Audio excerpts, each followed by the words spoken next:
Welcome to Sudheer edutech YouTube channel. నేను మీ సుధీర్ సార్ని. 2024 September 12 ఇవాల్టి కరెంట్ అఫైర్స్. అందరూ కూడా ముందుగా దయచేసి ప్రతి ఒక్కరు కూడా లైక్ చేయండి. ఇంకా ఎవరైనా సబ్స్క్రైబ్ చేసుకోకపోతే సబ్స్క్రైబ్ చేసుకోండి. మన ఛానల్ని మీ ఫ్రెండ్స్ ఎవరైనా ఉంటే కనీసం ముగ్గురికి వారికి షేర్ చేయండి. ఇక ఫస్ట్ క్వశ్చన్ చూద్దాం. చిన్న పిల్లలు సోషల్ మీడియా చూడకుండా నిషేధిస్తూ ఏ దేశం చట్టం చేయాలని నిర్ణయించినది? చిన్నపిల్లలు సోషల్ మీడియా చూడకుండా నిషేధిస్తూ ఏ దేశం చట్టం చేయాలని నిర్ణయించిందంటే ఆస్ట్రేలియా. చూడండి, ఆస్ట్రేలియా దేశంలో ఇక్కడ ఎవరైతే చిన్నపిల్లలు ఉన్నారో వారందరూ కూడా ఈ సోషల్ మీడియాకు గురి కాకుండా ఉంచాలని ఒక బిల్లును తీసుకొచ్చిందనమాట ఆస్ట్రేలియా గవర్నమెంట్. ఇక్కడ చాలా ముఖ్యంగా ఇది అన్ని దేశాలు కూడా తీసుకురావాల్సిన అవసరం ఎంతైనా ఉందన్నమాట. ఎందుకంటే చిన్న వయసులో సోషల్ మీడియాకు గురైతే కనుక వాళ్ళల్లో మానసికంగా కావచ్చు, శారీరకంగా వాళ్ళకు అంత డెవలప్మెంట్ ఉండదన్నమాట. శారీరకంగా అంత డెవలప్మెంట్ ఉండదన్నమాట. కాబట్టి దాన్ని దృష్టిలో పెట్టుకొని ఆస్ట్రేలియా గవర్నమెంటు ఇక్కడ దానికి వయసును కూడా నిర్ధారించాలని చూస్తుందన్నమాట. 14 సంవత్సరాలు లేదా 16 సంవత్సరాలు నిర్ణయించాలని ఇక్కడ చూస్తూ ఉందన్నమాట. కాబట్టి 14 ఏళ్ళు లేదా 16 ఏళ్ళు లోపల ఉన్నటువంటి చిన్నపిల్లలు ఎవరు కూడా ఈ సోషల్ మీడియా చూడకుండా ఉంచాలని చెప్పేసి నిర్ణయించడం జరిగింది. ఏ దేశం అంటే ఆస్ట్రేలియా. గుర్తుపెట్టుకోవాలి. మనందరికీ తెలిసి సోషల్ మీడియా చిన్న పెద్ద అనేటువంటి తేడా లేదు. అందరు కూడా కనెక్ట్ అయ్యారు అన్నమాట సోషల్ మీడియాకి. కాకపోతే చిన్నపిల్లలు మాత్రం వాళ్ళు మరింత డెవలప్మెంట్ కావాల్సిన అవసరం ఎంతైనా ఉంది కాబట్టి కాస్త సోషల్ మీడియాకు దూరం పెడితే బాగుంటుంది. ఓకేనా? కాబట్టి ఆ నిర్ణయం మంచిదే. ఓకే, గుర్తుపెట్టుకోవాలి ఆస్ట్రేలియా. కాకపోతే ఆస్ట్రేలియా రాజధాని కాన్బెర్రా. ఆస్ట్రేలియా దేశ భాష ఇంగ్లీష్. ఆస్ట్రేలియా దేశ కరెన్సీ డాలర్. ఆస్ట్రేలియా దేశ రాజధాని కాన్బెర్రా. ఆస్ట్రేలియా దేశ కరెన్సీ డాలర్. ఆస్ట్రేలియా దేశ భాష ఇంగ్లీషు. ఆస్ట్రేలియా మోనార్కు చార్లెస్ III అనమాట. బ్రిటన్ రాజు ఎవరైతే ఉంటారో చార్లెస్ III ఆయనే ఇక్కడ చార్లెస్ III. ఓకేనా? అదేవిధంగా ఆస్ట్రేలియా దేశ ప్రస్తుత ప్రధానమంత్రి ఓకే యాంటోనీ ఆల్బనీస్ అనమాట. గుర్తుంచుకోవాలి, యాంటోనీ ఆల్బనీస్. ఓకే, నా నుంచి మీకు ఒక క్వశ్చన్ ఏంటంటే కనుక, ఇటీవల కేరళ రాష్ట్ర పోలీసులు ఓకేనా చిన్నపిల్లల అశ్లీలతను అరికట్టేందుకు ఒక గొప్ప ఆపరేషన్ చేపట్టిందనమాట. ఆ ఆపరేషన్ ఏంటి? కామెంట్ బాక్స్లో మీ సమాధానాన్ని తెలియజేయండి. అందరూ కూడా చాలా చాలా ఇంపార్టెంట్ ఆపరేషన్స్ నేను చెప్పాను. నేను కొన్ని ఆపరేషన్ గంగా అని, ఆపరేషన్ కావేరి, ఆపరేషన్ కరుణ, ఆపరేషన్ ఐరన్ స్పోర్డ్, ఆపరేషన్ అల్ అక్సా, ఆపరేషన్ సముద్ర సేతు, ఆపరేషన్ బేటియా, ఓకేనా ఆపరేషన్ సీ హంట్, ఇట్లాంటి కొన్ని ఆపరేషన్స్ చెప్పాను నేను. అందులో ఉందన్నమాట చాలా ఇంపార్టెంట్గా ఈ బిట్. ఓకేనా? రైట్, ఆన్సర్ చేయాలి, అందరూ కూడా చేయాలి. ఓకేనా? రైట్.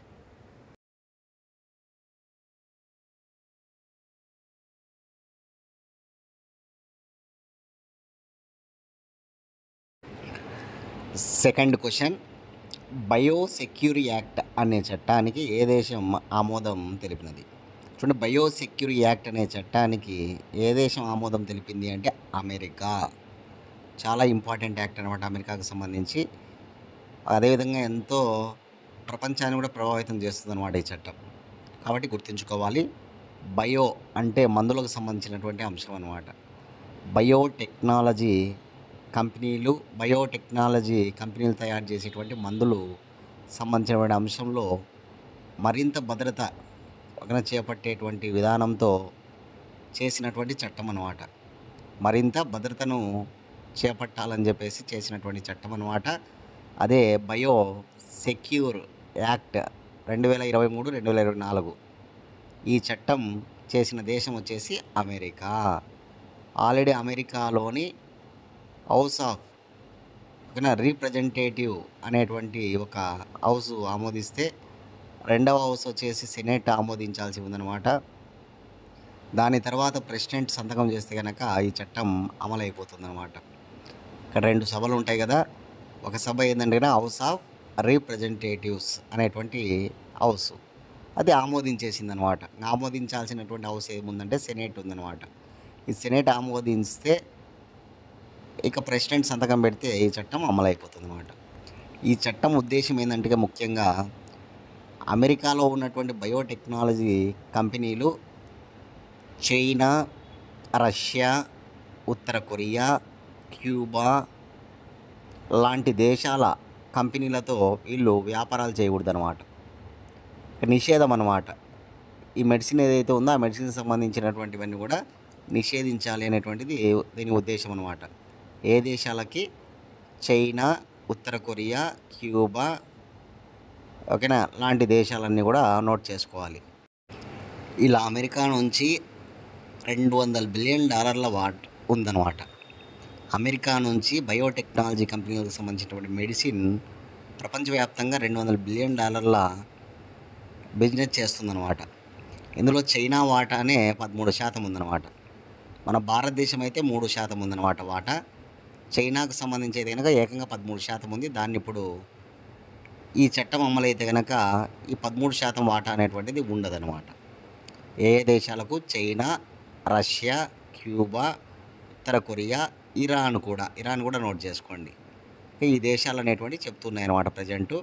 ఇటువంటి దేశాలన్నిటికి కూడా ఇంకా బయోటెక్నాలజీ కంపెనీల నుంచి ఆ మెడిసిన్ అనేటువంటిది ఓకేనా ఎగుమతులు చేయబడవు అనమాట, నిషేధించబడతాయి అన్నమాట.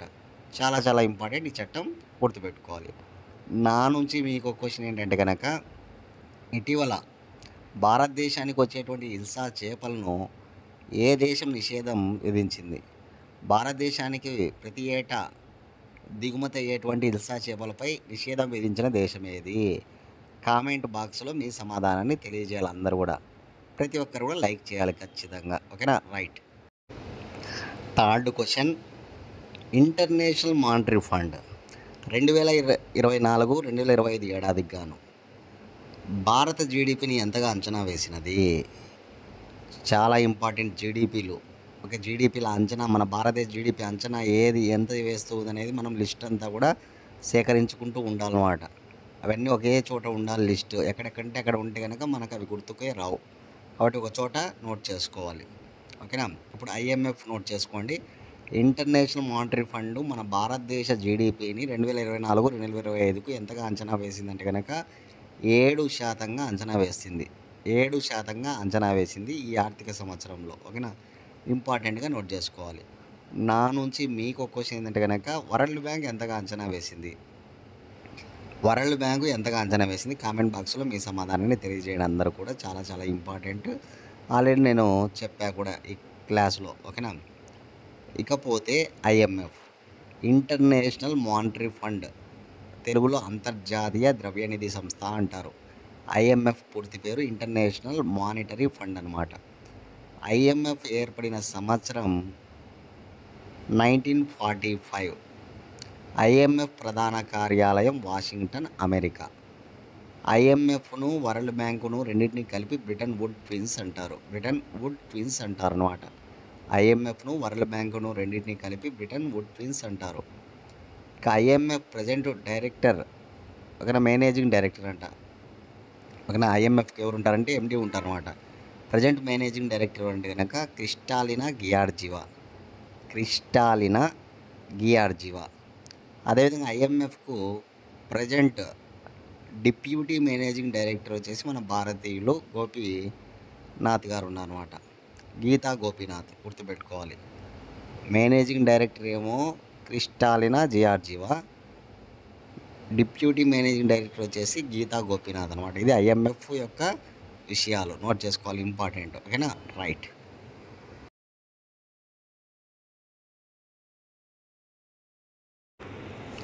క్వశ్చన్ నెంబర్ 4, దేశంలోనే తొలి ఏరోస్పైక్ రాకెట్ ఇంజిన్ ప్రయోగంను చేపట్టినటువంటి స్టార్టప్ కంపెనీ ఏది? చూడండి, దేశంలోనే తొలి ఏరోస్పైక్స్ రాకెట్ ఇంజిన్ ప్రయోగంను చేపట్టిన స్టార్టప్ కంపెనీ ఫీల్డ్ స్పేస్ అనమాట. ఫీల్డ్ స్పేస్ అనేది ఒక స్టార్టప్ కంపెనీ, బెంగళూరు కార్యాలయంగా పనిచేస్తుందన్నమాట. బెంగళూరు ప్రధాన కేంద్రంగా ఉంటూ పనిచేస్తుంది స్టార్టప్ కంపెనీ ఫీల్డ్ స్పేసు. ఇది చేపట్టిన ప్రయోగం అనమాట. దేశంలోనే తొలి దేశీయ ఏరోస్పైక్ రాకెట్ ఇంజన్ ప్రయోగం అనమాట. చాలా ఇంపార్టెంట్. తొలి అన్నప్పుడు ఖచ్చితంగా చాలా ఇంపార్టెంట్ అని. ఓకేనా? ఇక నా నుంచి మీకు క్వశ్చన్ ఏంటంటే కనుక, నిన్నటి క్లాస్లో నేను చెప్పా, మొట్టమొదటిసారిగా ప్రైవేట్ కంపెనీ స్పేస్ వాక్ను నిర్వహించింది అన్నమాట. అమెరికాలోని ఎలన్ మస్క్కు చెందినటువంటి స్పేస్ ఎక్స్ వాళ్ళు మొట్టమొదటిసారిగా స్పేస్ వాక్ నిర్వహించింది. ఈ ప్రయోగం అనేటువంటిది కెనడీ అంతరిక్ష ప్రయోగ కేంద్రం నుంచి జరిగిందని, ఫాల్కన్ 9 రాకెట్ ద్వారా వీళ్ళు వెళ్ళారని, 4 వెళ్ళారని చెప్పా. ఆ 4 పేర్లు మీరు కామెంట్ బాక్స్లో తెలియజేయాలి. ఆ 4 పేర్లు నేను చెప్పా, బాగా నేర్చుకోండి.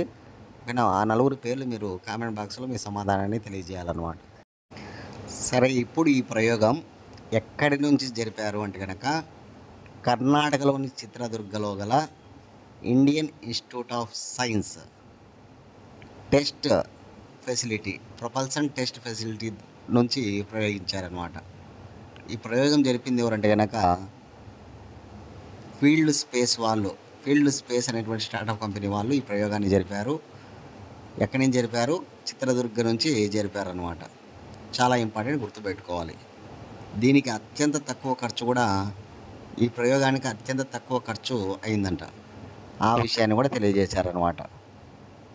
తొలుత ఇది నెమ్మదిగా జరిగినప్పటికీ తర్వాత అత్యంత సమర్థవంతంగా ఈ ప్రయోగం అనేటువంటిది సక్సెస్ అయిందనమాట.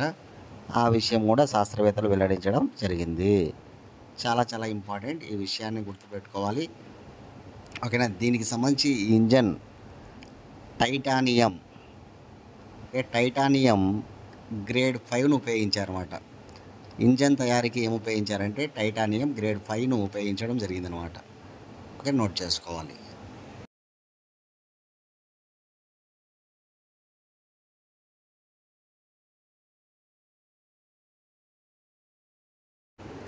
క్వశ్చన్ నెంబర్ 5, విమానయాన ఆసియా పసిఫిక్ సభ్య దేశాల చైర్మన్గా ఎవరు నియమితులయ్యారు?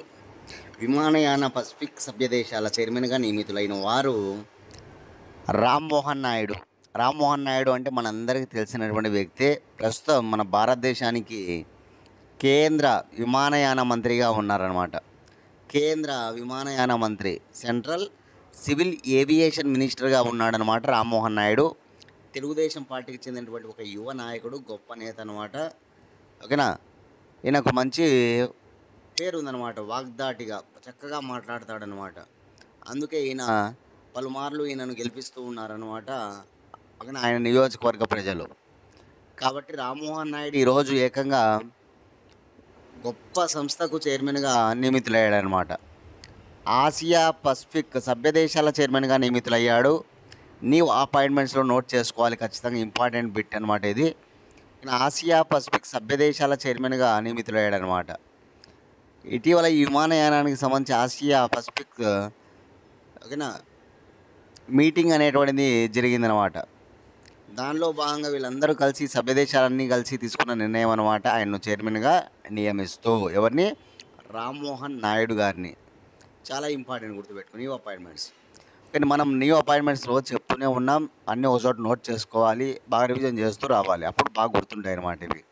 ఇటీవలనే రైల్వే బోర్డు చైర్మన్గా Satish Kumar, Indian oil corporation చైర్మన్గా సతీష్ కుమార్. ఓకేనా? అదేవిధంగా చాలా ముఖ్యంగా మనకి ఈ central industrial security force CISF director జనరల్గా తేజ్విందర్ సింగ్. ఎవరు? తేజ్విందర్ సింగ్ అనమాట. అదేవిధంగా ఇండియన్ ఎయిర్ ఫోర్స్ వైస్ చీఫ్గా Jitender Singh. International cricket council చైర్మన్గా జై షా.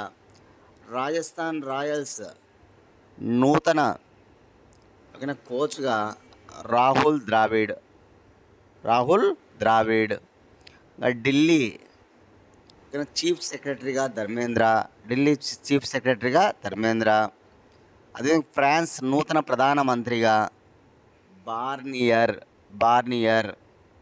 అల్జీరియా అధ్యక్షుడిగా తిరిగి ఎవరు ఎన్నికయ్యారంటే అల్జీరియా అధ్యక్షుడిగా టెబోని. ఎవరు? టెబోని. ఇట్లా మనం కొంతమందిని రోజు రివిజన్ చేస్తూనే ఉన్నామన్నమాట. ఆ లిస్ట్ మీకు పెడతా. కొత్తగా ఎవరైనా ఓకేనా మన ఛానల్ని ఫాలో అవుతున్న వాళ్ళు రాసుకోండి. ఓకేనా, చాలా ఇంపార్టెంట్ అనమాట. 2024 ఇయర్ కరెంట్ అఫైర్స్ అనమాట. అదేవిధంగా ఇటీవలనే మనకి ఆర్మీ చీఫ్గా ఉపేంద్ర ద్వివేది, నేవీ చీఫ్గా దినేష్ కుమార్ త్రిపాఠి కూడా ఉన్నారు.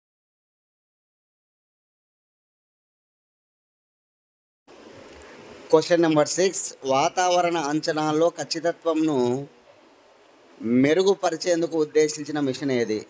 వాతావరణ అంచనాలు ఖచ్చితత్వంను మెరుగుపరిచేందుకు ఉద్దేశించిన మిషన్ మౌసం. మౌసం అనేది ఏ భాషా పదం? జాగ్రఫీలో మనం చదువుతాం మౌసం గురించి. మౌసం అనేది ఏ భాషా పదం? కామెంట్ బాక్స్లో మీ సమాధానాన్ని తెలియజేయండి అందరు కూడా. ఓకేనా, రైట్. చూడు, మిషన్ మౌసం అనేటువంటి పథకాన్ని తీసుకొచ్చింది అనమాట. దీనికోసం 2000 కోట్ల రూపాయలు ఖర్చు చేయనున్నారనమాట. ఈ మిషన్ మౌసం యొక్క ఉద్దేశం ఏంటంటే కనుక వాతావరణ అంచనాల్లో ఖచ్చితత్వం. వాతావరణ అంచనాల్లో ఖచ్చితత్వం మనందరికీ తెలుసు. ఇప్పుడు ఎన్ని వరదలకు గురవుతూ ఉన్నాము, ఓకేనా, ఎక్కడెక్కడ ఏమేమి కొండ చర్యలు విడిగిపడుతున్నాయో చాలా ఇబ్బందులు పడుతూ ఉన్నారు. మనకు వాతావరణ పరిస్థితుల్లో అంచనాలు వేయలేక చాలా ఇబ్బందులు పడుతూ ఉన్నారనమాట. ఈరోజు వర్షం పడుతుంది అని మనం వాతావరణ శాఖ చెప్తుంది, కానీ ఈరోజు వర్షం పడడంలే. అదేవిధంగా ఈరోజు వాతావరణం పొడిగా ఉంటుందని చెప్తుంది, కానీ ఆ పరిస్థితుల్లో కూడా వర్షం పడుతూ ఉందన్నమాట. కాబట్టి ఖచ్చితమైనటువంటి ఓకేనా అంచనాలు ఇవ్వాలనే ఉద్దేశం చేత తీసుకొచ్చినటువంటి గొప్ప కార్యక్రమం అన్నమాట ఈ మిషన్ మౌసం అనేటువంటి. దీనికోసం 2000 కోట్ల రూపాయలు ఖర్చు చేయనున్నారు. ఓకేనా, అంటే ర్యాడర్లు, ఏ శాటిలైట్ వ్యవస్థలు ఉంటాయి కదా, అవి సమర్థవంతంగా వేగవంతంగా పనిచేయడం కోసం, ఈ ర్యాడర్లు శాటిలైట్లు సమర్థవంతంగా పనిచేయడం కోసం దీనికి కంప్యూటర్లు మరియు ఆర్టిఫిషియల్ ఇంటెలిజెన్స్ను తీసుకురానున్నారన్నమాట. కంప్యూటర్లు మరియు ఆర్టిఫిషియల్ ఇంటెలిజెన్స్ ద్వారా ఈ ర్యాడర్లు మరియు శాటిలైట్ వ్యవస్థలు మరింత వేగవంతంగా పనిచేసేందుకు ఇంత అమౌంట్ ఖర్చు చేయనున్నారనమాట. 2000 కోట్ల రూపాయలు ఈ కార్యక్రమానికి ఖర్చు చేయనున్నారు. ఆ విషయం మనం గుర్తుంచుకోగలగాలి. ఓకేనా, మిషన్ మౌసం. మిషన్ మౌసం అంటే వాతావరణ అంచనాల్లో ఖచ్చితత్వం తీసుకురావడం. వాతావరణ అంచనాల్లో ఖచ్చితత్వం తీసుకురావడం. ఓకేనా, రైట్. క్వశ్చన్ నెంబర్ 7, కేంద్ర ప్రభుత్వం ఉచిత ఆరోగ్య బీమాను ఎన్ని సంవత్సరాల పైబడిన వారికి అందించాలని నిర్ణయించింది? చూడండి, కేంద్ర ప్రభుత్వం కొత్త పథకాన్ని తీసుకొచ్చిందనమాట. ఉచిత ఆరోగ్య బీమా పథకం. ఉచిత ఆరోగ్య బీమా పథకం నోట్ చేసుకోవాలి. ఉచిత ఆరోగ్య బీమా పథకం అని. ఈ పథకం ఉద్దేశం ఏంటంటే కనుక సంవత్సరానికి 70 సంవత్సరాల పైబడినటువంటి వృద్ధులకి సంవత్సరానికి 5 లక్షల ఒక ఆరోగ్య బీమాను కల్పిస్తారనమాట. ప్రతి ఏటా 5 లక్షల ఆరోగ్య బీమాను కల్పిస్తారనమాట.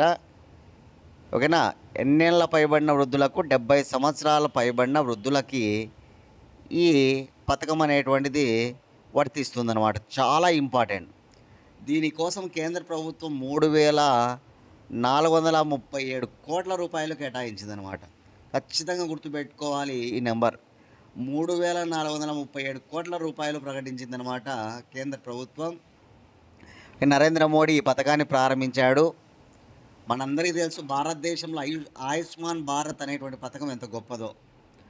ఆయుష్మాన్ భారత్ 2018 సెప్టెంబర్ 23వ తారీఖున ప్రధానమంత్రి నరేంద్ర మోడీ ప్రారంభించాడు. 2018 సెప్టెంబర్ 23న ప్రధానమంత్రి నరేంద్ర మోడీ ప్రారంభించిన పథకం ఆయుష్మాన్ భారత్ అన్నమాట. జాతీయ ఆరోగ్య పథకంలో భాగంగా ఆయుష్మాన్ భారత్ అనేటువంటిది కేంద్ర ప్రభుత్వం 2018 సెప్టెంబర్ 23న ప్రారంభించబడిందనమాట. దీని ఉద్దేశం ఏంటంటే కనుక ప్రతి కుటుంబానికి ఆరోగ్య బీమా 5 లక్షల ఆరోగ్య బీమాను కల్పిస్తారన్నమాట ఆయుష్మాన్ భారత్ కింద. పేద కుటుంబాలు ఏవైతే ఉంటాయో అలా ప్రతి కుటుంబానికి 5 లక్షల ఆరోగ్య బీమాను కల్పిస్తారన్నమాట. ఓకేనా, గుర్తుపెట్టుకోవాలి. ఇలా దేశంలోని 10 కోట్ల కుటుంబాలకి లబ్ధి చేకూరిందనమాట. 10 కోట్ల కుటుంబాలకి. ఓకేనా, 10 కోట్ల కుటుంబాలకు లబ్ధి చేకూరింది. 50 కోట్ల మందికి 50 కోట్ల మంది ఈ పథకాన్ని వినియోగించుకున్నారనమాట. కుటుంబాలైతే 10 కోట్ల కుటుంబాలు, లబ్ధిదారులు అయితే కనుక 50 కోట్ల మంది అనమాట. ఆయుష్మాన్ భారత్ అంత గొప్పదనమాట. దాన్ని మోడీ కేర్ అని కూడా పిలుస్తారు. ఆయుష్మాన్ భారత్ పథకాన్నే మోడీ కేర్ అని కూడా పిలుస్తారనమాట. ఇప్పుడు ఏకంగా ధనిక పేద అనే తారతమ్యం లేకుండా 70 సంవత్సరాల పైబడినటువంటి వృద్ధులందరికీ కూడా ఈ పథకం వర్తిస్తున్నమాట. అదే ఉచిత ఆరోగ్య బీమా, సంవత్సరానికి 5 లక్షలు అనమాట. ఈ విషయాన్ని మనం గుర్తుపెట్టుకోవాలి. చాలా చాలా ఇంపార్టెంట్ ఈ పథకం యొక్క ఉద్దేశం. దీనికి కేటాయించినటువంటి బడ్జెట్ ఎంత అంటే 3,437 కోట్లు అనమాట.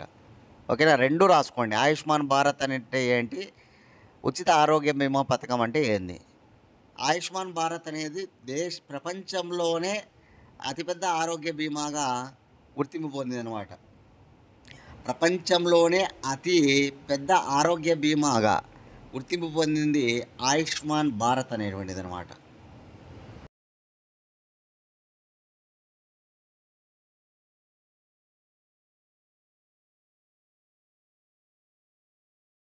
Question number 8.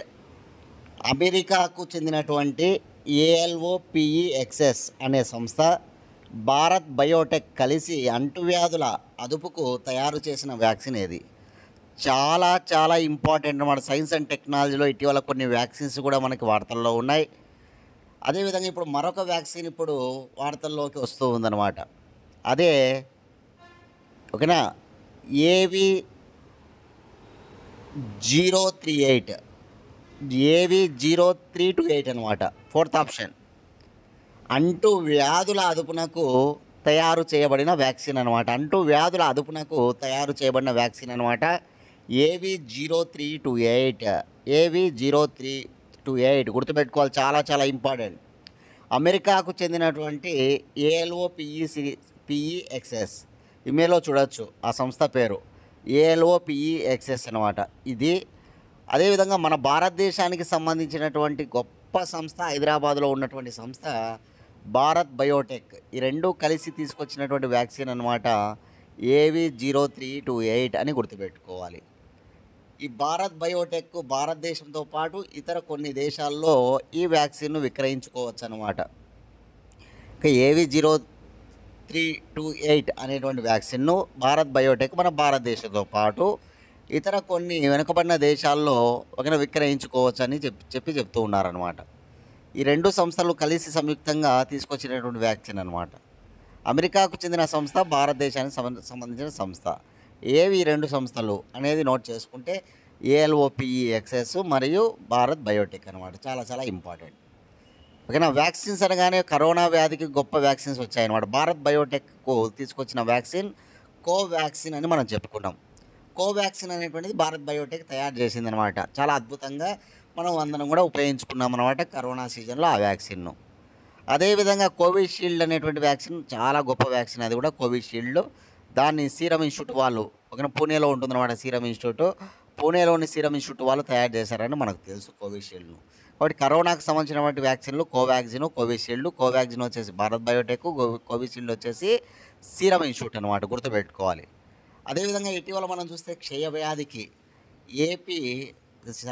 BPALM, క్షయవ్యాధికి వచ్చేసి BPALM కేంద్ర ప్రభుత్వం ఆమోదించింది అనమాట. BPALMను గుర్తుపెట్టుకోవాలి. BPALM ఏ వ్యాధికి? టీబీ, క్షయవ్యాధికి అనమాట. ఓకేనా. అదేవిధంగా చాలా ముఖ్యంగా పోలియోకి వచ్చేసి NOPV2, పోలియో NOPV2 పోలియోకి అనమాట, గుర్తుపెట్టుకోవాలి. అదేవిధంగా చిన్నపిల్లల్లో హెపటైటిస్కు సంబంధించినటువంటి ఇటీవల మనం హెపటైటిస్కి సంబంధించి యావిసూర్ అని చెప్పుకున్నాం. చిన్నపిల్లల్లో హెపటైటిస్కి సంబంధించి యావిసూర్ అనమాట, హ్యావిసూర్ అనమాట. చాలా ఇంపార్టెంట్, గుర్తుపెట్టుకోవాలి యావిసూర్ను. అదేవిధంగా స్పెయిన్ దేశ శాస్త్రవేత్తలు ఇటీవలనే క్యాన్సర్ నిర్ధారణకు సంబంధించి క్యాన్సర్ నిర్ధారణ కోసం ఒకటి తయారు చేశారనమాట.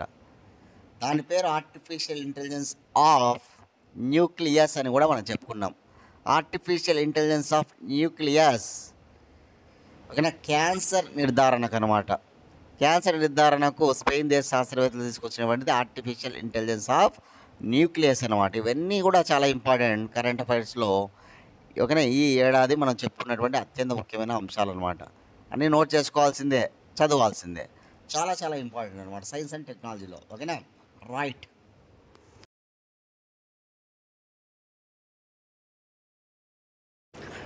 నైన్త్ క్వశ్చన్, తెలంగాణ రాష్ట్ర ప్రభుత్వం యంగ్ ఇండియా స్కూల్స్ కోసం ఎంత బడ్జెట్ ఖర్చు చేయనుంది? చూడండి, తెలంగాణ రాష్ట్ర సమాచారం నోట్ చేసుకోవాలి. Young India schools, young India స్కూళ్ళ కోసం 5,000 కోట్ల రూపాయలు. అక్షరాస్యత పెంచడం కోసం 5,000 కోట్ల రూపాయలతో అంతర్జాతీయ విద్యా ప్రమాణాలతో యంగ్ ఇండియా స్కూళ్ళను ఏర్పాటు చేయనున్నారన్నమాట. 4వ తరగతి నుంచి ఇంటర్ వరకు అనమాట. చాలా ఇంపార్టెంట్, గుర్తుపెట్టుకోవాలి. 4వ తరగతి నుంచి ఇంటర్ వరకు గుర్తుపెట్టుకోండి. 5,000 కోట్ల రూపాయలు గుర్తుపెట్టుకోండి. 4వ తరగతి నుంచి ఇంటర్ వరకు గుర్తుపెట్టుకోండి. 5,000 కోట్ల రూపాయలు అనేది గుర్తుపెట్టుకోండి. యంగ్ ఇండియా స్కూల్స్ అనమాట.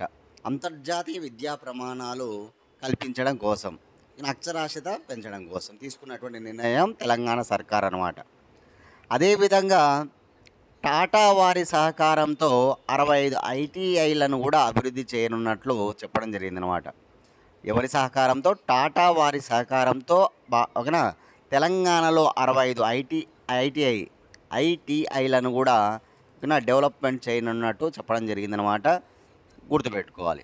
నా నుంచి మీకు క్వశ్చన్ ఏంటంటే కనుక, ఇటీవల తెలంగాణ సర్కార్ అక్రమ కట్టడాల నిర్మూలన చేస్తూ ఉంది. మనందరికీ తెలుసు. ఏదైతే చెరువులు, వాగులు ఇట్లా ఎక్కడైనా సరే అక్రమ కట్టడాలు ఉంటే కనుక వాటన్నింటినీ కూడా నేలమట్టం చేస్తూ ఉందన్నమాట. అది ఏ ప్రాజెక్ట్లో భాగంగా? కామెంట్ బాక్స్లో మీ సమాధానాన్ని తెలియజేయండి అందరూ కూడా. చాలా ఇంపార్టెంట్. ఓకేనా, రైట్. డైలీ జనరల్ స్టడీస్ సంబంధించి ఎగ్జామ్స్ రాసుకోవాలనుకున్న వాళ్ళు, general awareness, general studies exams daily రాసుకోవాలనుకున్న వాళ్ళు 8186006848 అనే నెంబర్కి కాల్ చేసి డైలీ ఎగ్జామ్ వివరాలు కనుక్కొని మీరు ఎగ్జామ్ గ్రూప్లో యాడ్ అయ్యి డైలీ ఎగ్జామ్స్ రాసుకోవచ్చు అనమాట. డైలీ టెస్టులు ఉంటాయి. మీకు చదవడానికి కూడా మేము ఆస్కారం అంటే టైం ఇచ్చి మేము ఆ ఎగ్జామ్స్ అనేటువంటిది పెడుతూ వస్తాం అన్నమాట. టాపిక్ ముందుగానే అనౌన్స్ చేయడం జరుగుతుంది. దాన్ని మీరు చదువుకొని రాస్తూ ఉంటే సరిపోతుంది అనమాట. మీరు ఏ ఎగ్జామ్స్ ప్రిపేర్ అవుతున్నా జనరల్ స్టడీస్ ఇంపార్టెంట్ అనమాట. రైల్వేస్కి ప్రిపేర్ అయ్యే వాళ్ళైనా సరే, అదేవిధంగా staff selection commission SSC prepare అయ్యే వాళ్ళకైనా, అదేవిధంగా గ్రూప్స్ ప్రిపేర్ అయ్యే వాళ్ళకైనా, ఎస్ఐ కానిస్టేబుల్ ప్రిపేర్ అయ్యే వాళ్ళకైనా ఇంపార్టెంట్గా ఉపయోగపడతాయి. కాబట్టి అందరూ యూటిలైజ్ చేసుకోండి. ఇక లాస్ట్ క్వశ్చన్ చూద్దాం. భారత ప్రభుత్వం పారా ఒలింపిక్స్ స్వర్ణ పతాక విజేతలకు ఎంత అందించారు? చూడండి, భారత ప్రభుత్వం పారా ఒలింపిక్స్ స్వర్ణ పతాక విజేతలకు ఎంత అందించారంటే కనుక 75 లక్షలు అన్నమాట. చాలా ఇంపార్టెంట్, గుర్తుపెట్టుకోవాలి. కేంద్ర క్రీడా శాఖ మంత్రి మన్సుఖ్ మాండవీయ అనమాట. కేంద్ర క్రీడా శాఖ మంత్రి మన్సుఖ్ మాండవీయ గారు ఆయన చేతుల మీదుగా వాళ్ళందరికీ కూడా సత్కారం చేసి వారికి నగదు అందించడం జరిగిందనమాట. ఎవరైతే గోల్డ్ మెడల్ సాధించి ఉంటారో వారికి 75 లక్షలు, ఎవరైతే సిల్వర్ మెడల్ సాధించారో వారికి 75 లక్షలు, ఎవరైతే బ్రాంజ్ మెడల్ సాధించారో వారికి 30 లక్షలు అందించడం జరిగిందనమాట. కానీ గోల్డ్ మెడల్ మరియు సిల్వర్ మెడల్ సాధించిన వారికి 75 లక్షలు, బ్రాంజ్ మెడల్ సాధించిన వాళ్ళకు 30 లక్షలు అనమాట. ఏ ఒలింపిక్స్? పారా ఒలింపిక్స్. మనందరికీ తెలుసు భారతదేశానికి 29 పథకాలు వచ్చాయి. 7 gold medals, 9 silver medals, 13 bronze medals, total 29 medals మన భారతదేశానికి వచ్చాయి. మన ఇండియా ర్యాంక్ వచ్చేసి 18 అనమాట. 18th ర్యాంక్ అనమాట. మన భారతదేశము ర్యాంక్ వచ్చేసి 18 అనమాట. ఓకే, నాకు చాలా ఇంపార్టెంట్, గుర్తుపెట్టుకోవాలి ఈ విషయాన్ని. నా నుంచి మీకు క్వశ్చన్ ఏంటంటే కనుక, పారా ఒలింపిక్స్ జరిగాయి కదా ఈ ఏడాది ప్యారిస్లో, అందులో టాప్ ర్యాంకులు సాధించిన 4 దేశాలు, టాప్ 1, టాప్ 2, టాప్ 3, టాప్ 4. ఆ దేశాలు ఏవి అనేది కామెంట్ బాక్స్లో మీ సమాధానాన్ని తెలియజేయండి అందరూ కూడా. చాలా ఇంపార్టెంట్ అన్నమాట. టాప్ 1, టాప్ 2, టాప్ 3, టాప్ 4 దేశాలు ఏవి అనేది కామెంట్ బాక్స్లో మీ సమాధానాన్ని తెలియజేయండి. ఇవేనమాట ఇవాల్టి కరెంట్ అఫైర్స్. రేపటి క్లాస్లో మళ్ళీ కలుసుకుందాం ఫ్రెండ్స్. థ్యాంక్స్.